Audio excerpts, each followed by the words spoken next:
अब जो प्रसंग चल रहा है कि द्वापर में भगवान आए, वहां से एक वाल्मीकि परिवार उनको उठा ले गए। वाल्मीकि व्यक्ति का नाम था भिक्षु और उसकी पत्नी का नाम था सुखवंती, उसको सुखी कहा करते थे। निसंतान थे और भगवान उनके घर पहुंच गए।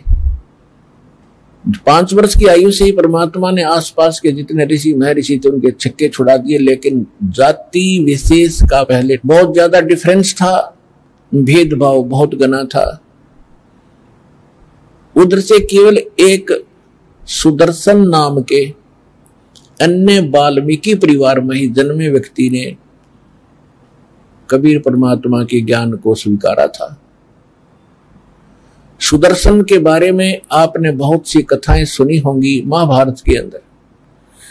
अब तो ये क्या करना शुरू कर दिया था नकली धर्म गुरुओं ने कि जो महिमा थी सुदर्शन जी ने, सुपथ सुदर्शन जी ने पांडवों की यज्ञ को संपूर्ण किया था, और वो यज्ञ ना श्री कृष्ण से हुआ था संपूर्ण, और न 88,000 ऋषियों से, न 33 करोड़ देवताओं से, न 12 करोड़ ब्राह्मणों से, वहां किसी से भी वो यज्ञ जो है संपूर्ण नहीं हुई थी। और वो सुदर्शन जी से हुई थी ये तो हम मानते रहे, लेकिन अब धीरे धीरे उसका वो प्रकरण महाभारत से निकाल दिया था, सीमित सा रख दिया, लेकिन वो छुपा नहीं।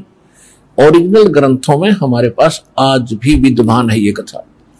तो उसी के संपर्क में थोड़ा सा विवरण देते हैं कि जिस समय महाभारत का युद्ध होने वाला था, अर्जुन मना कर रहा था युद्ध करने से, और इस काल भगवान ने अपनी सारी अटकलबाजी, तगड़मबाजी, जो भी ये जंतर मंत्र जानता था, सारे फार्मूले लगाए, लेकिन अर्जुन तैयार नहीं हुआ युद्ध के लिए। और यहां तक कह दिया कि हे भगवान, ऐसा जुल्म करने से, हत्या करने से अच्छा तो इस राज की हमने कतई आवश्यकता नहीं, हम तो भीख मांग के गुजारा कर लेंगे, ये जुल्म मैं नहीं करूंगा।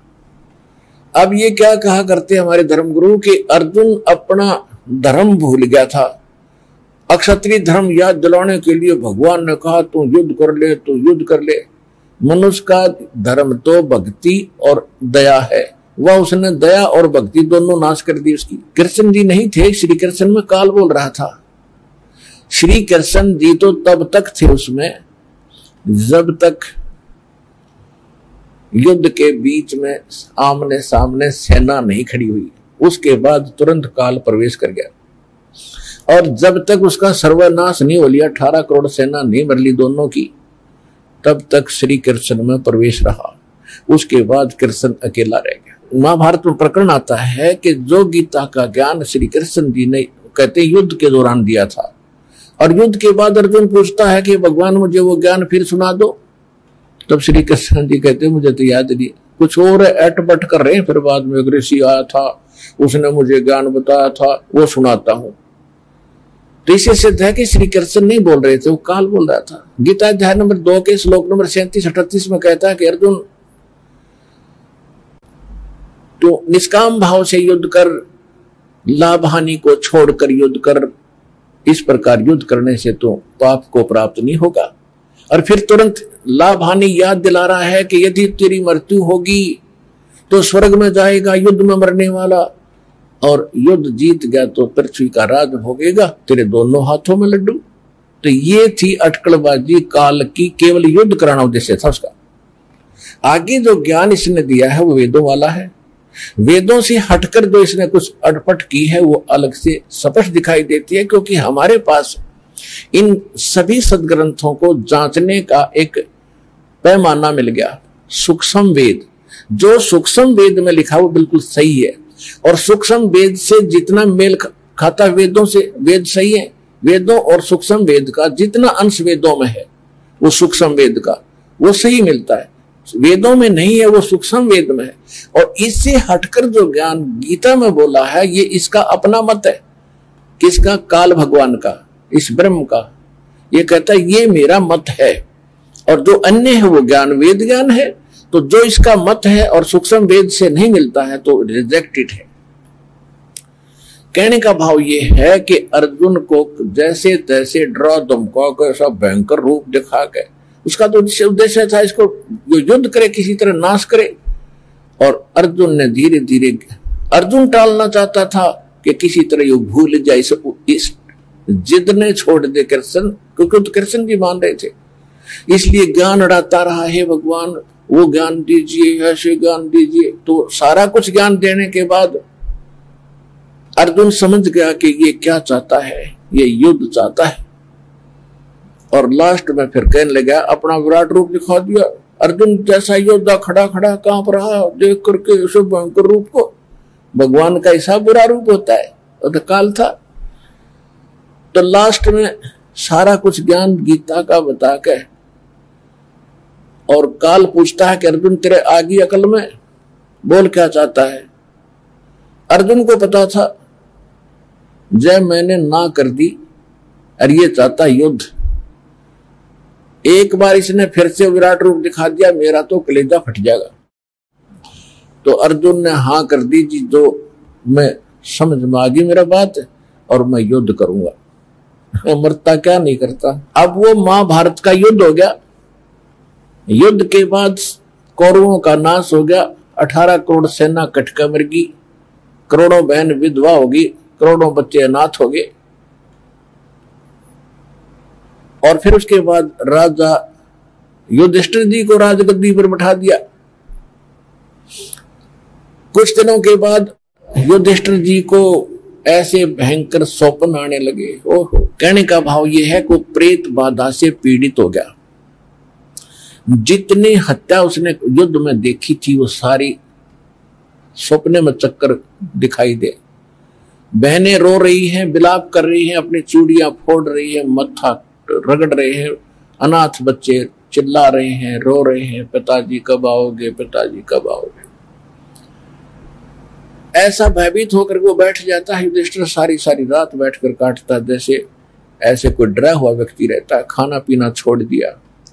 द्रौपदी ने एक दिन देखा, 2 दिन देखा, 4 दिन देखा, 5 दिन देखा, आहार छूट गया। तब उसने अन्य पांडवों से, चारों से बताया कि तुम्हारा भाई कोई टेंशन में है,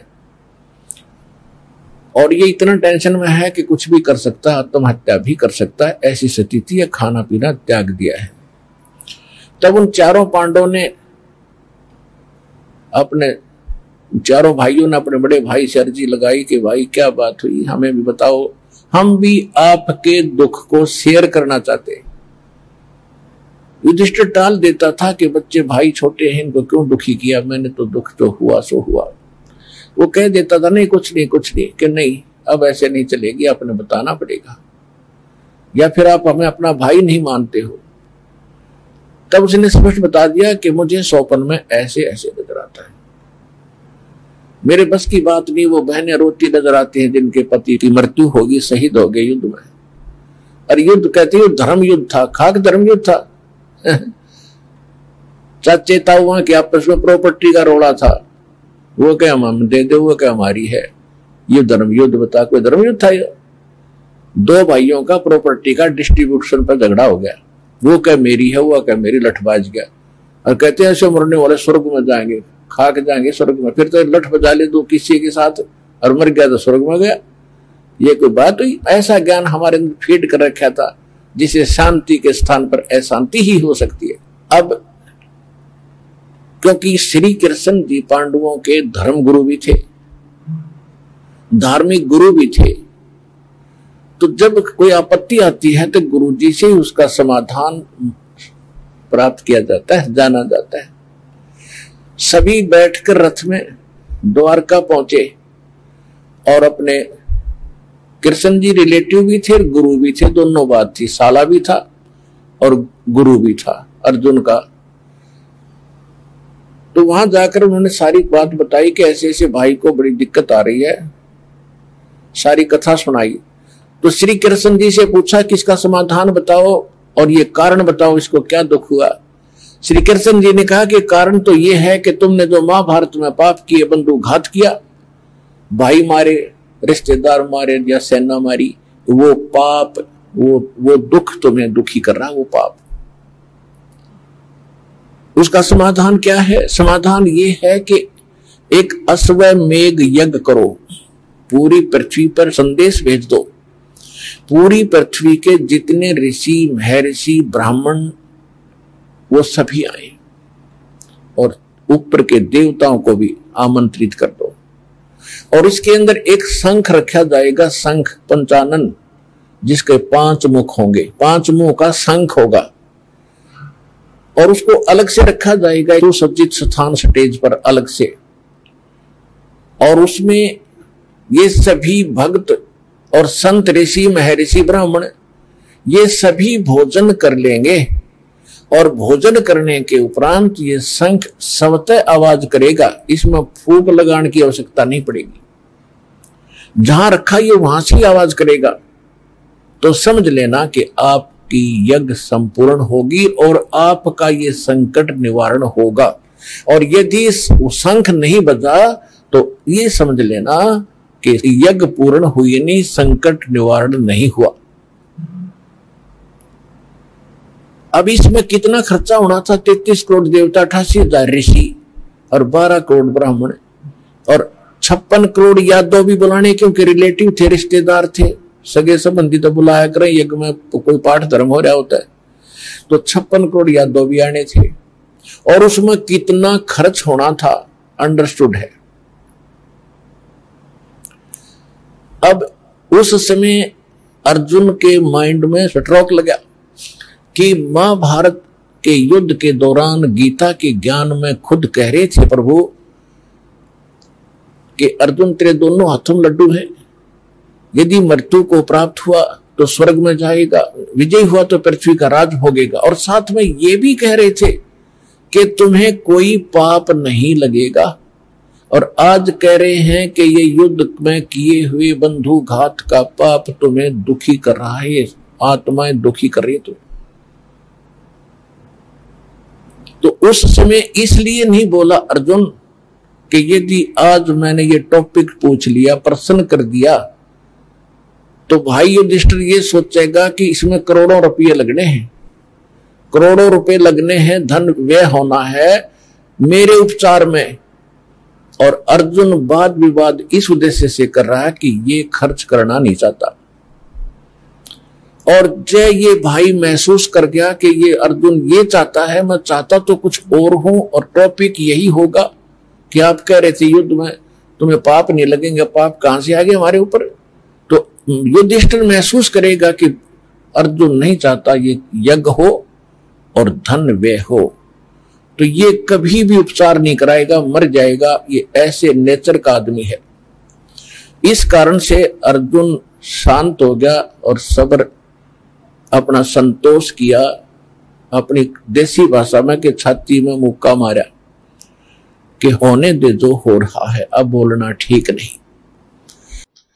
अब क्या होता है कि उस समय और स्थान निर्धारित कर दिया श्री कृष्ण जी गुरु जी ने। वहां पर 33 करोड़ देवता, 88,000 ऋषि और 12 करोड़ ब्राह्मण और 56 करोड़ यादव वहां आ गए और भंडारा शुरू हो गया। उससे पहले सबको आमंत्रित करने के लिए प्रत्येक दिशा में प्रत्येक भाई की ड्यूटी लाई उन्होंने, साथ में काफी सैनिक संदेशवाहक साथ लिए नौकर।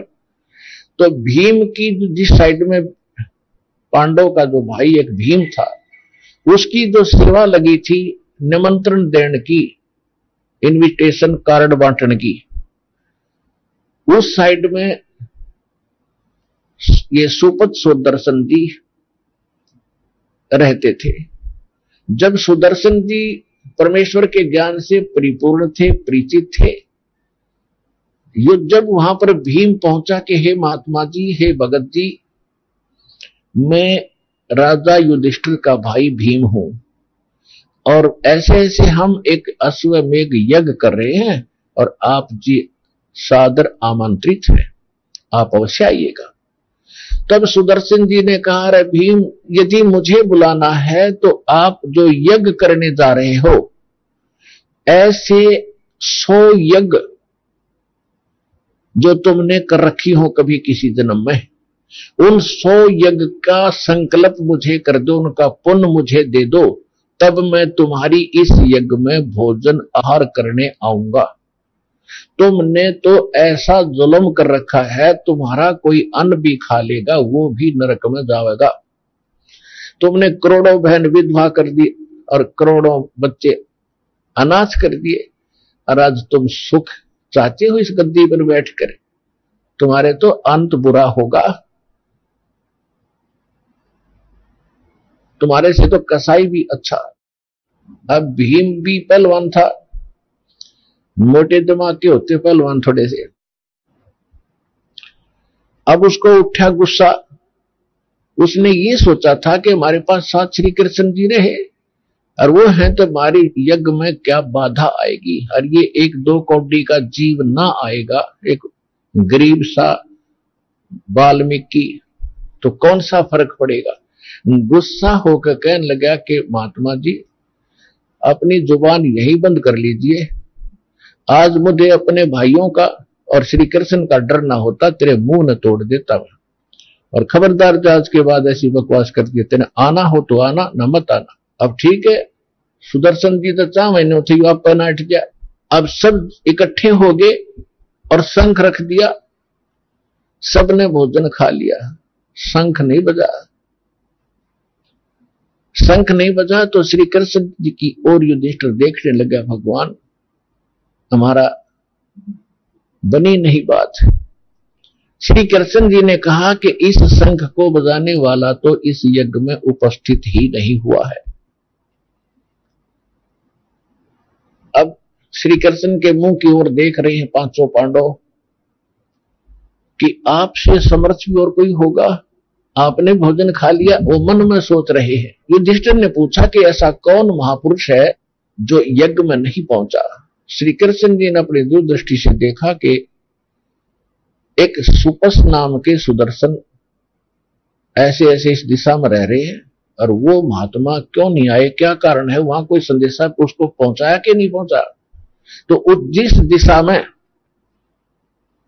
सुदर्शन जी रहते थे, सुपच जी, सुपच तो उनका एक जो जाति जैसे वाल्मीकि कह देते हैं, उस समय शूद्र को सुपच भी बोल देते थे, वास्तविक नाम सुदर्शन जी था उनका।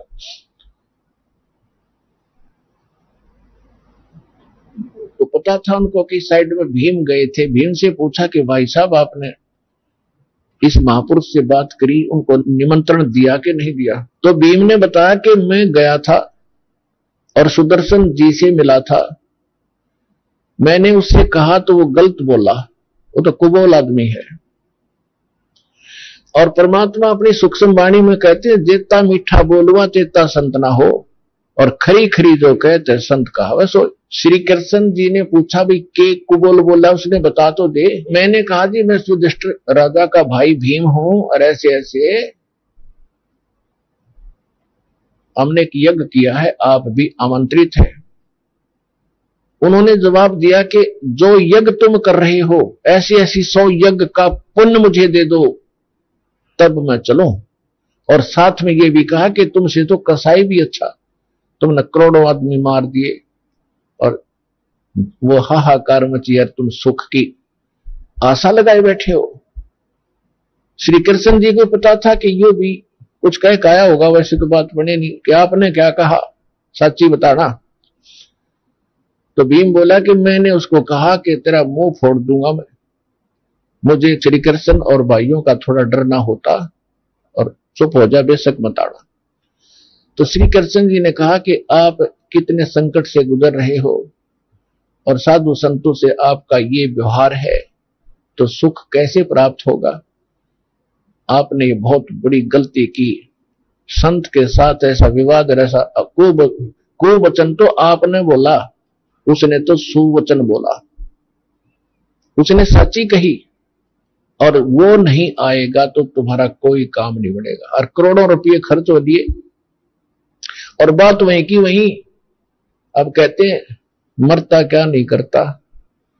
तब श्री कृष्ण जी ने कहा मेरे साथ चलो, अगर अपना कल्याण चाहते हो। उसके सामने दंडवत प्रणाम करो, उसको प्रसन्न करके लाओ, वो आएगा तो बात बनेगी, नहीं तो तेरी बेइज्जती भी होगी और धन भी व्यय हो लिया। अब रथ में बैठ के पांचों पांडव, छठे कृष्ण भगवान, ये तीन लोक वाले। अपनात्मा आध्यात्मिक मार्ग के अंदर किसी को कहने की आवश्यकता नहीं। जब 1 किलोमीटर यानी 1 योजन दूर, पहले योजन होते थे, 12 किलोमीटर के लगभग 1 योजन होता है। 4 कोस, पहले कोस होती थी, अब किलोमीटर होगी, क्योंकि पहले ऊंचाई लंबाई बहुत ऊंची ऊंची लंबे लंबे होते थे, 60 60 70 70 30 30 35 35 फुट के ऊंचे, तो द्वापर के लास्ट में होते थे। तो वो कदम रखा करके 1 किले 200 फुट का 2 मिनट कदम में पूरा कर देते थे, इसलिए योजन नाम से उनके वो पंथ नापे जाते थे रास्ते। फिर कोस हो गए, बाद में कोस, और अब किलोमीटर होगी। छोटे छोटे आदमी होगी, किलोमीटर बड़ी हो जाए हमारे लिए तो 15 मिनट लग जाए किलोमीटर पहुंचने में। तो कहने का भाव ये है कि उस समय 1 योजन यानी 12 किलोमीटर दूर रथ से उतर लिए, रथ पीछे पीछे आ रहा है, और वो पांचों नंगे पैरों जूते धर दिए रथ में और पैदल आ रहे हैं। और जो ही जब श्री कृष्ण जी सुदर्शन जी की झोपड़ी के में सामने खड़े हुए पहुंचे, बाहर बैठे सुदर्शन जी, और जो ही देखते ही उनकी भक्ति शक्ति के कारण, अच्छा उधर से क्या किया, सुदर्शन जी ने अपने पूज्य गुरुदेव जी करुणामय जी से यानी कबीर भगवान से सारी वार्ता कह सुनाई कि ऐसे ऐसे राजा का भाई भीम आया था गुरुदेव, उसने ये कहा, मैंने ऐसे कह दिया, कोई गलती तो नहीं की। परमेश्वर ने कहा, तने बहुत अच्छा किया बेटा, और एक और सुन ले, वो उनकी यज्ञ पूर्ण ना हो, वो तेरे पास फिर आओगे, ये तो काम बने तेरे से गा, वो फिर आओगे तेरे पास नाक रगड़ने के लिए। अब सुदर्शन जी ने सोचा भैया फिर आओगे, और गुरु जी ने बता दिया था कि उनका इतना पाप सिर पर धर लेगा तो वहां रोटी उनका अन्न खा लेगा। तो सुदर्शन जी ने सोचा तू खिसक जाए यहां से, और 10-15 दिन किधर हो जा भगोड़ा। सुदर्शन जी तो झोपड़ी छोड़कर निकल गए सैर सपट्टे को, 10-15 दिन का टूर प्रोग्राम बना के।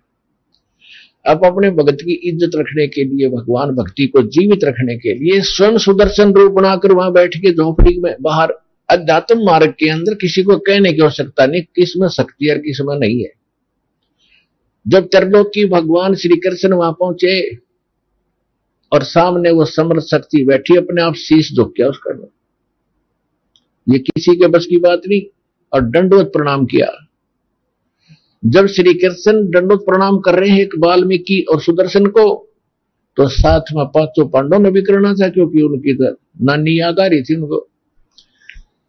सभी ने दंडवत प्रणाम किया। जो परमेश्वर ने कहा सुपत्र रूप में, सुदर्शन रूप में, कहा कि हे त्रिलोकीनाथ और हे राजा युधिष्ठिर, मुझे क्यों लज्जित कर रहे हो, मुझे क्यों शर्मिंदा कर रहे हो, मुझसे कोई गलती हो तो बताओ मालिक। श्री कृष्ण जी कहने लगे, भगवान आप तो अंतर्यामी हैं, ये युधिष्ठिर राजा है, आपने पहचान ही लिया है, ये भीम है जो आपसे आया था, इसने जो गलती की है क्षमा याचना करने आया है। भीम तो माफी मांग। भीम ने माफी मांगी, क्षमा याचना की, महाराज मेरे से गलती होगी, और राज नशे में, ताकत के नशे में मैं गलत बोल गया, आपसे क्षमा करो। साधु तो इतने होया कर, अच्छा भाई माफ कर दिया, परंतु मेरी एक शर्त है, वह शर्त पूरी करियो। क्या शर्त है कि भीम को बता दी थी कि 100 अश्वमेघ यज्ञ का पुण्य मुझे दो, तब मैं चलूं तुम्हारे साथ। क्यों रोल मालिक सुदर्शन का ही कर रहे थे। और जब वो भीम पहली बार गया था, सुदर्शन जी से वार्ता हुई थी, सुदर्शन जी ने कहा था कि तुमने जब तो कूद कूद कर दुनिया मार दी, पहलवानी दिखा दिखा के, अरे भोगो अपनाए। तो उस समय इस भीम ने गुस्से में ये कहा था कि युद्ध जीतना कोई खाला जी का घर नहीं है, एक ताकत थी तो जीत लिया, एक के मारू था 10 मरे थे। तो ऐसी बकवाद इसने गढ़ी थी, अपनी ताकत का इजहार किया था। और उस दर से एक तालाब था साथ में, बहुत बड़ा तालाब था, और वो तालाब था किसका? परमात्मा ने बताया कि ये जो कुंभकर्ण जो था, कुंभकर्ण रावण का भाई, उसके सिर का खप्पर था वो ओनली, कटोरा ऊपर का, और जिसमें भीम स्नान करके आया था, गुत्ते मारा था, उसके पैर भी ना टक्के थे। और भीम भी उस टाइम 30, 35, 40 फुट का ऊंचा था। तो जो त्रेता युग में कुंभकर्ण था उसका ये इतना हिस्सा, ये ऊपर का कटोरा था, और ये पड़ा था और उसमें पानी भरा था, वो तालाब के रूप में उसमें पड़ा था। भीम नहा रहा था, उसके पैर भी न टक्के थे। तब उस समय परमात्मा ने बताया कि तदवन तू जब क्या ताकत का इजहार कर रहा था, जो सामने सरोवर है जिसमें तू स्नान करके आया था मेरे से मिलने से पहले, कहा जी वो कुंभकर्ण की खोपड़ी थी, और जिसमें तेरे पैर भी ना टके, तेरे से तो बड़े बड़े ताकतवर हो गए मूर्ख, तो अपने इसी में ताकत मान ली। हम अंदाजा लगाइयो, तो जिसकी खोपड़ी इतनी बड़ी होगी 30-35 फुट का, ये ऊपर ऊपर का, तो उसका टोटल हाइट कितनी होगी उस आदमी की, कुंभकर्ण की। तो ये, क्योंकि आज हम अगर ये सुने किसी से कि 100-150 फुट के आदमी होंगे, तो कोई ना 100 की 100 सत्य है। अब कहने का भाव ये है, हम उस पूर्व की इन बातों पर ना जाएं, क्योंकि आज विश्वास होना कठिन है, लेकिन भक्त विश्वासी होते हैं। आपको विश्वास होना चाहिए, जो दास बोल रहा है वो सच्ची है। अब इसमें क्या है कि श्री कृष्ण जी ने कहा कि जो आपकी प्रथम कंडीशन है कि 100 अश्वमेघ यज्ञ का फल मुझे दो। हे परमात्मा, आपकी वाणी है, क्योंकि चारों युग में मेरे संत पुकारे, कूक कहा हम हे दरे, हीरे माणक मोती बरसे, ये जग चुगता ढेल रे। कि चारों युग में हमने आके ये ज्ञान दिया है, और चारों युग में यही वाणी बोली जिसको कबीर वाणी बोली जाती है, क्योंकि परमात्मा एक कवि की तरह आचरण करके प्रत्येक युग में ये ज्ञान प्रचार करते हैं। लेकिन ये काल का प्रेशर फिर बाद में उसको दबा लेता है, उसको कबीर वाणी कहते। वेदों में भी ऋग्वेद मंडल नंबर 9 सूक्त 96 96 के मंत्र 17 में और 18 में कति स्पष्ट कर रखा कि वो कबीर देव परमात्मा स्वयं आकर अपने मुख कमल से उच्च स्वर में लोकोक्तियों के माध्यम से, कविताओं से ज्ञान प्रचार करता है। वो कबीर वाणी द्वारा अपना ज्ञान बोलता है, कबीर वाणी, हम उसको कबीर वाणी कहते हैं। तो श्री कृष्ण जी ने कहा कि भगवान आपकी वाणी है, आपका विधान है, संत मिलन को चालियो तजमाया अभिमान, जो जो कदम आगे रख ओ हे योग समान। एक विधान है पुणात्मा, परमात्मा ने इन वाणियों को बोलकर आप जी को भी सतर्क किया है। प्रत्येक युग के पुण्यात्मा भक्तों के लिए क्या बताया कि जब सत्संग में आप जाते हो तो वहां अभिमान ना हो, ना पद का हो, ना जाति का हो, ना धन का हो। क्योंकि इतना तो आपको ज्ञान हो ही जाता सत्संग माने से कि काया तेरी है नहीं तो माया कहां से हो, चरण कमल में ध्यान रखो इन दोनों को खो। कितना बड़ा अधिकारी है, ते राजा है पृथ्वी का, 1 सेकंड में मृत्यु हो जाती है और संपत्ति भी गई, शरीर भी गया, जिसका विमान था वो पद भी गया, अरब क्या बनेगा। फिर पीछे तू पशुआ की जय गद्दा बैल बढ़ाई, ये 56 भोग कहां मन बोर, कहीं कुरडी चरने जाई। ये विधान है भगवान का। जो भक्ति नहीं करते और राजा भी है या रंक है या वैसे कोई अन्य पोस्ट पद और धन जिनके पास है, वो संपत्ति का अभिमान किस लिए कर रहे हो। आपको सांस का भरोसा नहीं, 1 मिनट में मृत्यु हो जाए, फिर अगले जन्म में गधा बनेगा। जो भक्ति नहीं कर रहा और भक्ति करेगा उसमें ये अवगुण होंगे ही नहीं। तो क्या बताते परमात्मा, संत मिलन को चालियो भाई तजमाया अभिमान, और जो जो कदम आगे रखे, संत की तरफ जितना प्रस्थान करते हैं ऐसे भाव से, सो सो योग समान, एक यज्ञ के तुल्य वो कदम आपका माना जाएगा, उसका इतना पुण्य मिलेगा। अब इतना एक यज्ञ करने में करोड़ों रुपया लगा युधिष्ठिर जी का, और वो यज्ञ आपको स्वाभाविक मिल रहा है इस भाव से संत के दर्शनार्थ सत्संग आने से, तो आपको कितना सुलभ किया वो सारा कुछ पुण्य। तो श्री कृष्ण जी ने कहा कि हे भगवान, आप जी की अमरवाणी है, आपका विधान है, आप देख सकते हो अंतर्यामी है। आज ये 500 पांडव बेशक राजा भी हैं, और आज इनके साथ जो बीत रही है यही जानते हैं। संसार में बेइज्जती हो रही, पाप का गट्ठर इनके सिर पे रखा है, यज्ञ इनकी पूर्ण नहीं हो रही। आज ये कितने विनम्र हैं और किस भाव से आपसे मिलने आए हैं, और इस भाव से आने वाले को आप कहते हो कि एक यज्ञ, एक कदम यज्ञ के तुल्य है। तो हे परवरदिगार, हे सृजनहार, आप 100 यज्ञ रख लो, बाकी हम तीनों की झोली में डाल दो।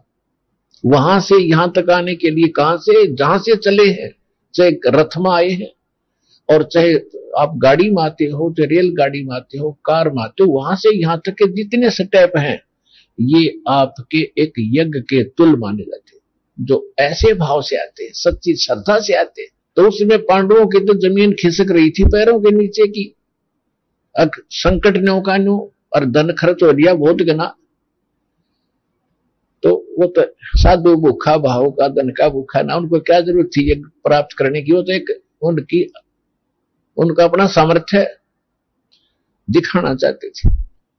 तो परमात्मा बोले मैं चलो चलते हैं, और भीम से कहा कि भीमदेव, हे भीमसेन अखांजी, ये मेरी सुमरणी रखी है भाई, खुट्टी का टंगरी है सुमरणी, यानी माला जो जाप करते थे सुदर्शन जी, वो वहां खुट्टी पर टंगी हुई थी हंगर पे, कि उस माला को दिए उठा के सुमरणी लाइब्रेरी में चलो भाई। फिर अब भीम जब उस माला को उतारने लगा, वह माला टस से मसली हुई और ने पूरा जोर लगा रहा कि इज्जत का नाश हो गया।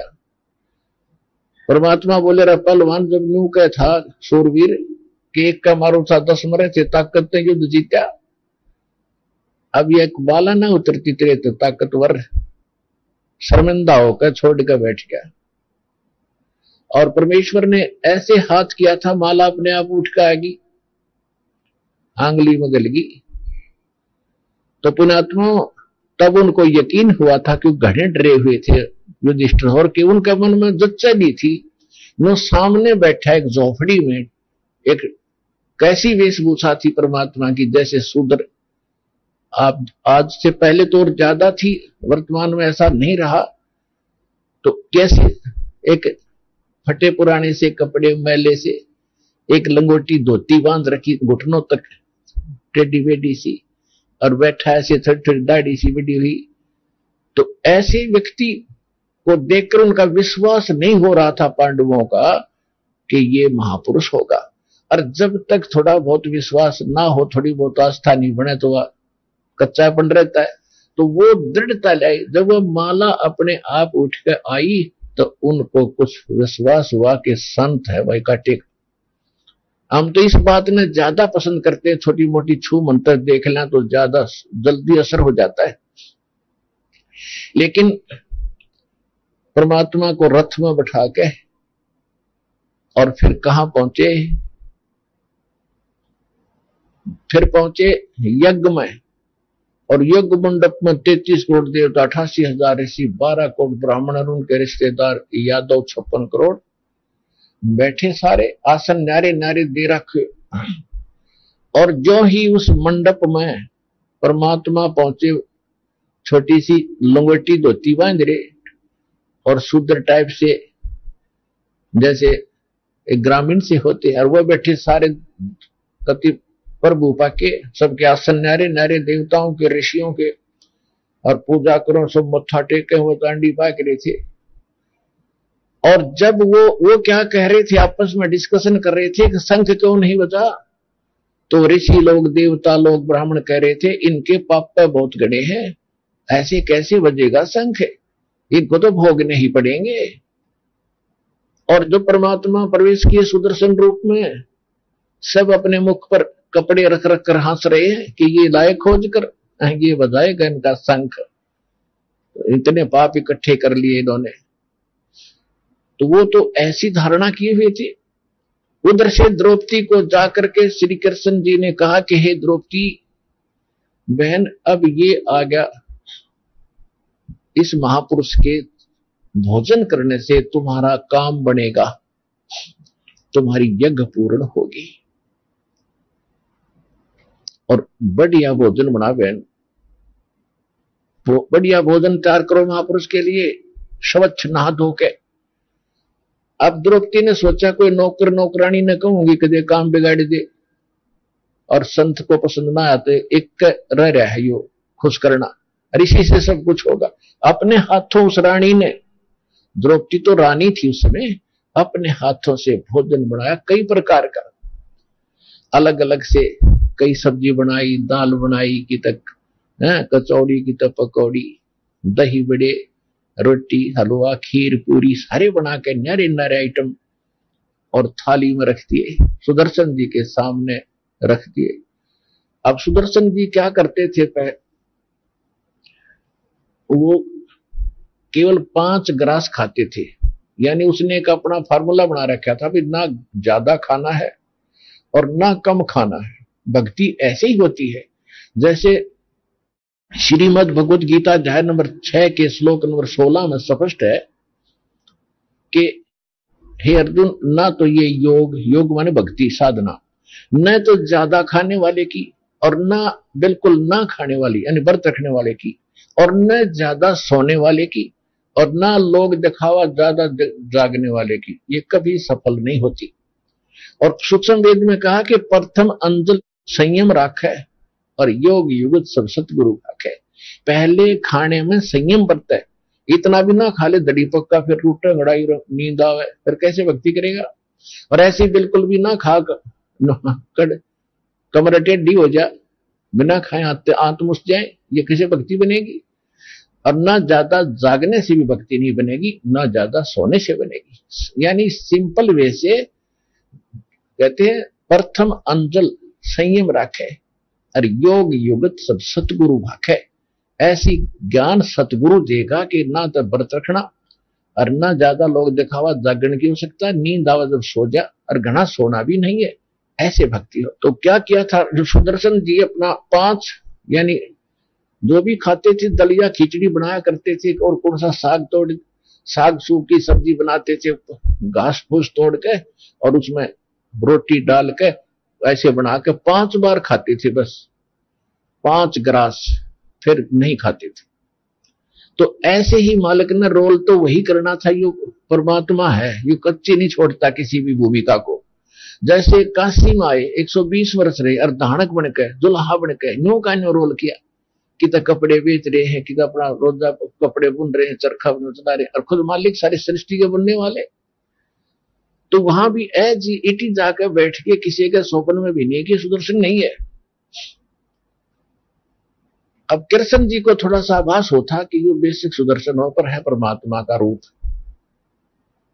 फिर भी भूल पड़ जाती है, क्योंकि हम कितने ही विद्वान और कितने ही महान बने रहे, अपनी अहम छूटता नहीं। दर्शित परमात्मा ने क्या किया, सुदर्शन रूप में जितने भी आइटम नारे नारे कटोरियों में रखे थे, उनमें से थोड़ा थोड़ा उठाकर थाली में डाल लिया, थोड़ा थोड़ा सबका, कि सबका आदर हो जाए। जो भी आइटम बना रखे थे इतना लिया, और थाली में डाल के खीर भी, हलवा भी, सब्जी भी, दाल भी, कचौड़ी भी, पकौड़ी भी, दही भी, बड़े भी, सारे इकट्ठे कर लिए, हलवा और खीर भी, और लगे मिलाने, फिर उसकी खिचड़ी बनाने।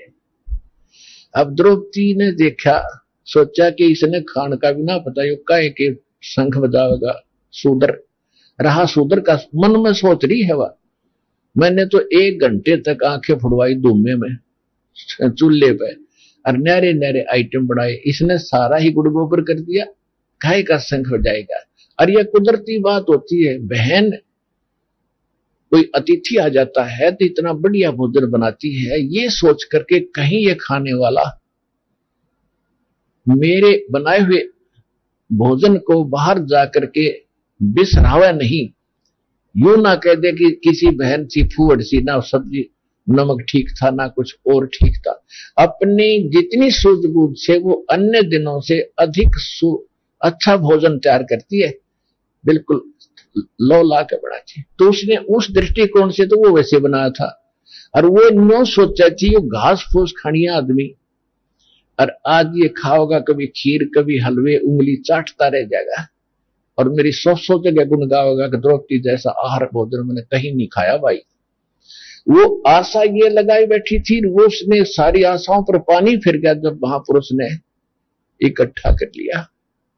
अब मालिक ने क्या किया कि एक ग्रास खाया और वो शंख ने आवाज लगाई, फिर बंद हो गया। फिर दूसरा ग्रास खाया, फिर बोल लिया। 5 ग्रास में जो डाला था सारा खा लिया, 5 ही बार में शंख बोलकर फिर चुप हो गया। युधिष्ठिर की खुशी का ठिकाना नहीं रहा कि भगवान आप तो सचमुच ये तो देवता ले आए, सुदर्शन जी क्या ये तो देवता आगे ही न हमारा शंख बजा दिया, हमारा कल्याण हो गया। श्री कृष्ण जी कहने लगे अभी कुछ नहीं हुआ है। क्या मतलब कि ये शंख तो रुकना नहीं चाहिए था इनके भोजन खाने से, ये शंख काफी देर तक बजना चाहिए था, अखंड घंटों तक इसकी आवाज होनी थी। और ये बार बार ये तो हो गया पक्का कि इस औरों के खाने से तो टस से मस नहीं हुआ था, और इनके ग्रास खाया इतनी बार यू बोल लगे लकिलकी मारे था, तो इतनी तो जचगी संत तक काटेगा है। लेकिन फिर युधिष्ठिर ने सोचा कि इनसे भी बढ़कर और कौन होगा, भगवान जिसको बुलाना होगा। श्री कृष्ण जी ने कहा कोई बुलाना शेष नहीं रह रहा, ये तुमने के बाल में एक सा दिखा है, इसके एक बाल के बराबर ये 3 लोग नहीं, इतना शक्तिशाली महापुरुष है, मैं इसको देख रहा हूं अपनी दृष्टि से। लेकिन उसका न्यों पहचान में नहीं आ रही थी, भगवान आ रही है, शक्तिशाली जरूर दिखे थे श्री कृष्ण जी ने। केतु के बाल्मीक यानी बाल्मीक सा एक सूत्र दिखाई दे है, इसके एक बाल के समान भी 3 लोग नहीं है, और यही इससे अतिरिक्त कोई साधु इस पृथ्वी पर है भी नहीं। मेरी अपनी जो दृष्टि जहां तक काम करिए श्री कृष्ण जी बता रहे। लेकिन अपने घर में कोई गड़बड़ है, किसी सदस्य ने कोई गलत सोच रखा है, उससे पूछते हैं। श्री कृष्ण जी ने पता था द्रौपदी कर से क्या गड़बड़ है, क्योंकि इसने भोजन बनाया, आम आदमी ऐसे खाते देख है यज्ञ में तो महसूस तो करते ही है। द्रौपदी से पूछा कि बहन साची बता दिए, तेने इस महापुरुष के बारे में क्या विचार किए जब ये खाना खा रहा था, और इसके अतिरिक्त इस पृथ्वी में कोई संत नहीं है जो तुम्हारे इस दुख न दूर कर देगा। द्रौपदी कहने लगी जी मेरे से गलती बन गई, मैंने 1 घंटे तक तो धूमे में आंखें फुड़वाई और ये भोजन तैयार किया, सोचा ये था, और जब इन्होंने मेरी आशा के विपरीत और ये सारा कुछ ऐसा कर दिया, मैंने ऐसे ऐसे सोच लिया कि शूद्र का शूद्र, ये काय का शंख बजेगा, इसने खाने का भी नहीं पता। तब श्री कृष्ण जी ने कहा कि द्रौपदी आपका काम था भोजन बनाना, इनका काम था खाना। अब इस तरह की जो बकवाद बनवाई है ना, जिस कारण से शंख नहीं बजा, अब एकदम पसीना आएगा द्रौपदी के कि या तो उसका भी शंख तो बज जाए तो है, और संत भी काटेगा ना, तो रानी की नाड़ ना मुड़ा, जल्दी सी गर्दन टेढ़ी नहीं होती झुकने के लिए, आदमी झुक जाया करे। तो झुकाए बिना नम्र हुए बिना भगवान रजा नहीं बख्शा, ये नियम है मालिक का। अति आधीन दीन हो प्राणी, अर्ता को कहना ये अकथ कहानी। आधीन्य के पास है पूर्ण ब्रह्म दयाल, मान बढ़ाई बारियो बेअदबी सरकार। अब द्रौपदी मरती क्या नहीं करती, कहने लगी जी क्या करूं कि ये जो इसके धूल भरे पैर है ना संत के, इनको धो, एक तसला परात ला और लोटे तो धो अपने हाथों से, और उसने पीनू का नो धूल भरी, तब तेरा अंतःकरण का मैल भी जो संत के विषय में तेरा दोष लाया है वो भी कटेगा और तुम्हारा शंख भी बजेगा। अमरता क्या नहीं करता, द्रौपदी डाई अपने हाथों चरण धो इस महापुरुष के, और फिर डाल कर गिलास में पीने लगी। जब श्री कृष्ण जी ने कहा बहन आधा मुझे भी दे दो, इसे महापुरुष का चरणामृत कद मिल रहा है। जो ही उन्होंने चरणामृत लिया तो शंख ऐसे बजा नो स्वर्ग तक आवाज गई, पूरी पृथ्वी के ऊपर हरे भरे फूल फल से लदपद वृक्ष हो गए, जो सूखे खड़े थे वो भी फल फूल गए उस परम पिता की कृपा से।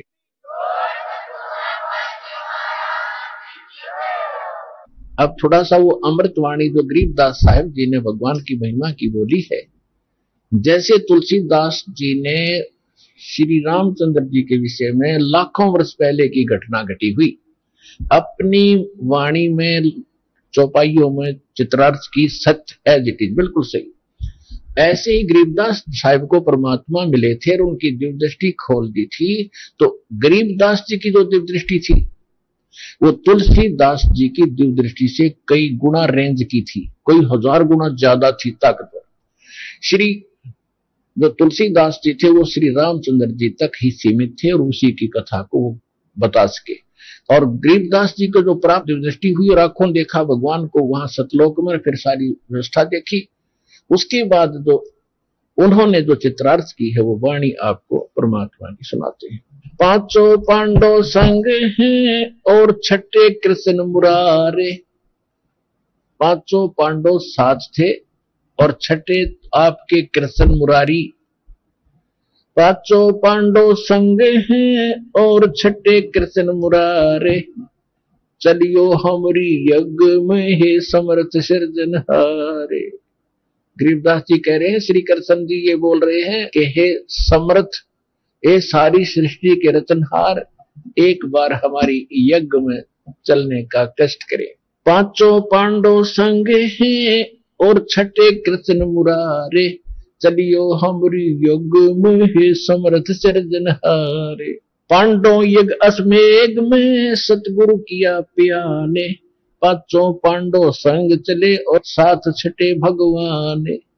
जब पांडव यज्ञ की तरफ चले, परमात्मा कहते हैं पांडव यज्ञ अश्वमेध में सतगुरु किया पियान। पियान मन प्रस्थान किया और पांचों पांडव संग चले और छठे भगवान। जिनको तुम भगवान मान रहे थे वो पीछे पीछे चल रहे थे उनके। पांडव यज्ञ अश्वमेध में वाल्मीकि की दे। शंख पचायन बजा दिया, वहां रखा नहीं संदेह। वहां वाल्मीकि एक जो कि वाल्मीकि रूप के उस वर्ण में प्रकट थे परमात्मा। और वाल्मीकि को तो बहुत छोटी जातियों में माना जाता रहा है, कहते उसमें, और इसे महापुरुष, और कहते वो संदेह भी समाप्त किया कि जाति और मजहब और धर्म का इसमें कोई लेन देन नहीं है। भक्ति मार्ग, भक्ति जो करेगा सत्य और उसकी होगी गत। सुपच रूप धर आईया, क्लियर कर दिया। सुपच रूप धर आईया वो सतगुरु पुरुष कबीर। तीन लोक की मेदनी व सुर नर मुनि जन भीड़े। तीन लोक की सारी सेना इकट्ठी हो रही थी। 88,000 ऋषि, 33 करोड़ देवता, 12 करोड़ ब्राह्मण, जिनके चारों वेद कंठस्थ याद थे। चतुर्वेदी, त्रिवेदी, द्विवेदी, और अनेक 56 करोड़ यादव। सुपच रूप धर आईया सतगुरु पुरुष कबीर। तीन लोक की मेदनी न सुर नर मुनि जन भीड़। सुपच रूप धर आईया वो सब देवन का देव। सब देवों का, सब भगवानों का भगवान, कुल का मालिक, परम अक्षर ब्रह्म। सुपच रूप धर आईया वो सब देवन का देव। कृष्ण चंद्र पग धोइया और करीतास की सेव। श्री कृष्ण जी ने द्रौपदी के साथ मिलकर उस परमात्मा वाल्मीकि रूप में बैठे भगवान कबीर साहब के चरण धोए। 88 ऋषि जहां और देवा 33 कोटि। शंख न बाजा तास के वो रहे चरण में लोटे। पंडित 12 कोट है और 84 सिद्ध। शंख न बाजा तास से वो पिए मान का मद। अब गरीबदास जी कितनी निर्णायक वाणी बोल रहे हैं कि शेष 88,000 ऋषि जहां और देवा 33 करोड़ और शंख न बाजा तास से फिर हो रे शर्मिंदा होकर लास्ट में पहले तो ये कह रहे थे काय को शंख बजाओगा, शूद्र पकड़ कर लाए हैं, और फिर कहते चरणों में वहां लेट गए सारे के सारे, लेकिन मान्य फिर भी नहीं। क्यों? पंडित 12 कोटि है, 12 करोड़ ब्राह्मण और 84 शब्द। 84 शब्द ये गोरखनाथ जैसे जो शब्द है 84 प्रकार के ये वेल नोन से हुए, ये भी वहीं बैठे थे। और शंख न बाजा ताश से वो पिए मान का मद, कि उनसे शंख नहीं बजा क्योंकि वो तो अभिमान का नशा किए बैठे थे। ऋषि महर्षि सद पाक अपने आप को प्रभु बनाए बैठे थे। सुपच रूप को देख कर द्रौपदी मानी संक संक। सुदर्शन जी के वेशभूषा को देखकर द्रौपदी के मन में दोष आया। सुपच रूप को देख कर द्रौपदी मानी संक, शंका होगी कि यू काहे का संत होगा। और जान गए जगदीश गुरु फिर नु बजा को न शंख, इसलिए शंख नहीं बजा। 56 भोग संयोग कर 56 भोग को इकट्ठा करके जो अलग अलग बना रखे थे आइटम, 56 भोग संजोग कर ये कीने पहुंच गिरा से। द्रौपदी के दिल दुई थी नहीं था दृढ़ विश्वास से, उसके मन में दोष था। सुर नर मुनि जन यज्ञ में वो त्रिलोकी के भूप, 3 लोक के भगवान श्री कृष्ण भूप राजा। सुर नर मुनि जन यज्ञ में वो त्रिलोकी के भूप, सुपच यज्ञ में आइया जो नित बेचत है सूप। 56 भोग न भोगिया ये कीने पंच गिरा से। खड़ी द्रौपदी उन मुनि व घाल रही थी सांस। अंदर ही अंदर मुकरी जी बता इसने क्या कर दिया है, ये खाना भी नहीं आता, 1 मिनट में पता नहीं क्या सोचता है, मन बड़ा पापी है। बोले कृष्ण महाबली ये क्यों बाजा नहीं शंख, इस महापुरुष के भोजन खाने से शंख क्यों नहीं बजा। बोले कृष्ण महाबली ये क्यों बाजा नहीं शंख, जान राय जगदीश गुरु ये काटत मन की बंके। अब गरीबदास जी क्या बता रहे हैं कि 5 बार तो बज गया, आगे बजा नहीं। तो श्री कृष्ण जी सोच रहे हैं कि ये शंख क्यों नहीं बज रहा, इस महापुरुष के अखंड क्यों नहीं बजा। और फिर मन में अपने आप बता रहे हैं कि ये द्रौपदी का बल निकाल रहे हैं, बल इसमें जो बकवाद है उसको सीधा कर रहे हैं। जैसे कोई शरीर में लोहे में बल हो जा, बंक हो जा, तो उसका थोड़े मार मार का सीधा करा करे। तो परमात्मा कह रहे हैं इसके बल निकाल रहे हैं कि सिद्धि हो जा और संत का आदर करना सीखे। बोले कृष्ण महाबली भाई क्यों बाजा नहीं शंखे, जान राय जगदीश गुरु कि ये सारी सृष्टि के मालिक, ये जगत के गुरु कबीर भगवान बैठे सामने परमात्मा, ये काटत है मन बंके। द्रौपदी के मन का बल यानी बंक टेढ़ापन ठीक करें, इसको सीधा करें। द्रौपदी श्री कृष्ण जी कहते हैं द्रौपदी दिल को साफ कर और चरण कमल लोलाए, वाल्मीकि के बाल सम ये 3 लोक नहीं पाए। चरण कमल को धोए कर ले द्रौपदी प्रसाद, अंतर सीना साफ हुए तेरे जल सकल अपराध। इसके चरण धो के पी तेरे पाप कटे, तो संत के प्रति तेरे दोष आ गया। चरण कमल को धोए कर ले द्रौपदी प्रसाद, अंतर सीना साफ हुए तेरे सकल जड़ अपराध। बाजा शंख सुभान गति और कण कण भई आवाज, स्वर्ग लोक बानी सुनी और 3 लोक में गाज। जब द्रौपदी ने जल पी लिया चरणामृत,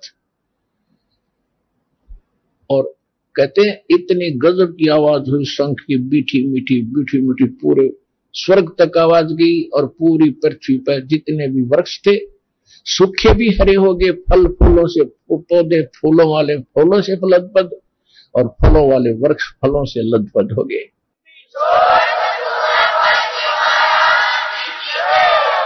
शरण कबीर जी दोग है टूटे जम की बंद, बंदी छोड़ अनाद है ये सतगुरु कृपा सिंध। पंडों यज्ञ अश्वमेघ में आए नजर निहाल, जमराजा की बंद में वह खलहल पड़ा कमाल। ब्रह्म प्राण परम पद सुपच रूप धर आए, वाल्मीकि का नाम धर फिर बंद छुटाई जाए। ये बरबाने साजही जुगल जुगल जगदीश, 33 करोड़ छुटाइया जद मारे तोड़े भुज पीस। अब क्या बता रहे हैं परमात्मा, गरीबदास जी बता रहे हैं उस भगवान की महिमा।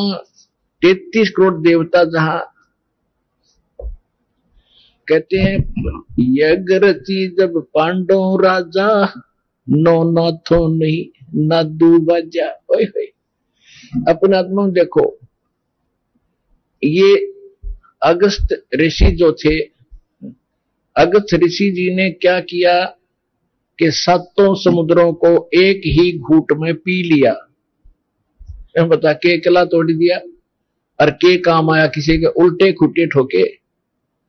अब यहां क्या बात बता रहे हैं कि जैसे इसे इसे सिद्धि दिखाकर ये सारे प्रभु पाक रहे थे। कहते यज्ञ रची जब पांडव राजा, नो नाथो नहीं नादू बाजा। नादू माने शंख।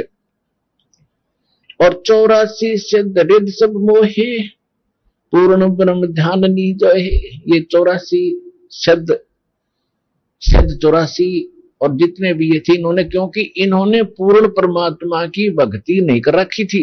ये और उठपट तो कर सके, किसी का भला नहीं कर सकते, इनसे 3 ताप भी नहीं कट सकते। तुम कौन राम का जपते जापम, तात कटे न ये 3 तापम। तुम कौन भगवान की भक्ति कर रहे हो जिनसे तुम्हारे 3 ताप भी नहीं कट सकते। फिर क्या बताते हैं परमात्मा कि उसके अंदर बहुत से संत महात्मा आए हुए थे। 5 पांडव कृष्ण शरीरा, जिनसे यज्ञ वही नहीं थीरा। 5 पांडव भी भगत थे और श्री कृष्ण को सुप्रीम मान रहे थे। वो भी वहीं बैठा था यज्ञ में और उनसे वो यज्ञ संपूर्ण हुई नहीं, शंख नहीं बजा। एक बाल्मीक नीचे कुल साधु, जिन शंख पचायन पूरे नादू। कि एक बाल्मीक नीचे कुल में जो तुम मानते थे, उसने ये शंख बजा के दिखा दिया। उसने शंख बजाया। फिर क्या बताते हैं परमात्मा, यज्ञ रची जब कृष्ण किया आरंभ रे, बाजा सुपच का शंख स्वर्ग में धुनी सुनी। गण गंधर्व गलतान सकल ज्ञानी गुणी, बाल्मीक के शंख को किए सुर बात रे, और जोग सुता के जल में आई भरात रे। कण कण बाजा शंख स्वर्ग में सैल रे, पंडों ताप विध्वंस किए सब बद फैल रे। ऐसा अचरद कीन दीन के सिर धरी, हरिया महबूब कहता दास गरीब धनी नर कबीर हरि। अब यहां निर्णय दिया गरीबदास जी ने कि देखो ये कितने समर्थ हमारे भगवान कबीर साहब। सारा कुछ आप किया और महिमा अपने भगत सुदर्शन जी की कर दी, क्योंकि परमात्मा जो महिमा से परिपूर्ण है उसको महिमा की आवश्यकता नहीं होती। अब कहने का भाव यह है कि उस समय परमात्मा ने, अब ये हमने ये परमात्मा शिक्षा दे रहे हैं कि तुम कौन राम का जपते जापम, तात कटे न ये 3 तापम।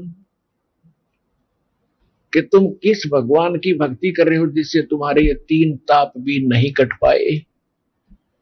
अब देखो सुदर्शन जी क्या हुआ, सारा कुछ हो गया और युधिष्ठिर के सामने सारी लीला होगी। परमात्मा ने 2 घंटे तक सत्संग किया। वो ऋषि सुर सारे बैठे थे, देवता और 56 करोड़ यादव, 12 करोड़ ब्राह्मण। और किसी का जू नहीं रेंगी कर्म ही नो, तुम सारी उम्र होगी, तुमने 4 वेद गोट रखे, ऋषि बन गए, दुनिया तुम्हारी महिमा करती है, तुम भला एक नहीं कर सके। इतना कुछ इनके साथ बीत रही थी, प्रेत बाधा थी, 3 ताप का दुख था, वो भी ना हरण हुआ तुमसे, और फिर भी अकल ठिकाने नहीं आई, क्योंकि वो तो शूद्र दिखाई दे था। और वो पाक रे प्रभु परमात्मा ने अपनी वाणी में कहा है, स्वर नर मुनि जन 33 करोड़ी, ये बंधे सभी काल की डोरी। ये 33 करोड़ स्वर नर मुनि जन 33 करोड़ी, बंधे सभी काल की डोरी। और क्या बताते हैं, इन 33 पर तलब है, कोई बकरा कोई बोके। कि ये 33 करोड़ देवता, 88,000 ऋषि, जितने भी आन उपासक हैं परमात्मा की सत भक्ति छोड़कर, ये 84 लाख योनियों में जो के तो बने रहेंगे। अब जब युधिष्ठिर जी के मन में ये दोष आया कि हे भगवान, ये ऋषि महर्षि ऐसे ऐसे चमत्कार दिखा रखे इन्होंने, दुर्वासा जैसी तोब बैठी और वशिष्ठ जैसी तोब बैठे, और इनसे और नौनाथ गोरखनाथ जैसे आ रहे जिन्हें पहाड़ को सोना बना दिया, आज सारे फेल। तो परमात्मा यही बताना चाहते थे, ये ड्रामा तो कर सकते मगर भला ना कर सकते किसी का, क्योंकि ये पूर्ण परमात्मा के सत भक्ति नहीं कर रहे, उन सत मंत्रों से लाभ होगा। तब युधिष्ठिर जी ने कहा कि ये सभी ये कुछ भी नहीं है। तो कहते हैं कि गरीबदास सब रूप में तू ही बोलो नार। फिर श्री कृष्ण जी में मालिक ने फीड कर दिया। श्री कृष्ण जी ने कहा कि देख युधिष्ठिर सब बैठे ना, ऋषि महर्षि 33 कोटि देवता अपने आसनों पर प्रभु पाके बैठे थे, अलग अलग चादर बिछा रखी। तो श्री कृष्ण जी ने ऐसे कर दिया उनकी तरफ ऐसे कि अब देख इनको, अगला जन्म इनका ऐसे होगा स्वर्ग के बाद। कोई तो कुत्ता बड़ा खड़ा आसन पर हो 33 करोड़ देवता ऋषि, और कोई गधा बनकर उठा रहा पूछड़ ऊपर ने, कोई गादड़ बनकर भाग रहा है, भागता दिख गया फटाफट। यानी कोई सर्प बना है, कोई कछुआ बना है, कोई कुछ बना है, आप अपने आसन पर ऐसे बने खड़े हैं। तब युधिष्ठिर जी ने कहा कि हे भगवान अपनी लीला बंद करो। कृष्ण जी बोले लीला नहीं, यह तो सच्ची है, इनके साथ अगले जन्म में ऐसा होगा इनका। और ये परमात्मा बता रहे हैं कि इन 3300 पर कलम है, कोई बकरा कोई बोक, ये 84 लाख योनियों में जाएंगे जितने भी देवता और ये ऋषि महर्षि है। तो उसके बाद भी उनकी अकल ठिकाने नहीं आई। वो तक खुश हो गए, पांडव हमारा पीछा छूटा, हम सफल हुए। और कितना लाभ हुआ, एक संत के आशीर्वाद और भोजन खाने से केवल प्रेत बाधा छूट गई, मोक्ष नहीं। और वो उनसे सारे देवताओं से बिना छूटा थी, वह प्रेत बाधा न छूट रही थी उनकी, श्री कृष्ण से भी दूर नहीं हुई। जो बाधाएं उनको पैदा होगी थी, कर्म का दोष जो दुख था, तो उस परमात्मा ने वो भी दुख किया दूर, और वो सत मंत्र के जाप से आपका मोक्ष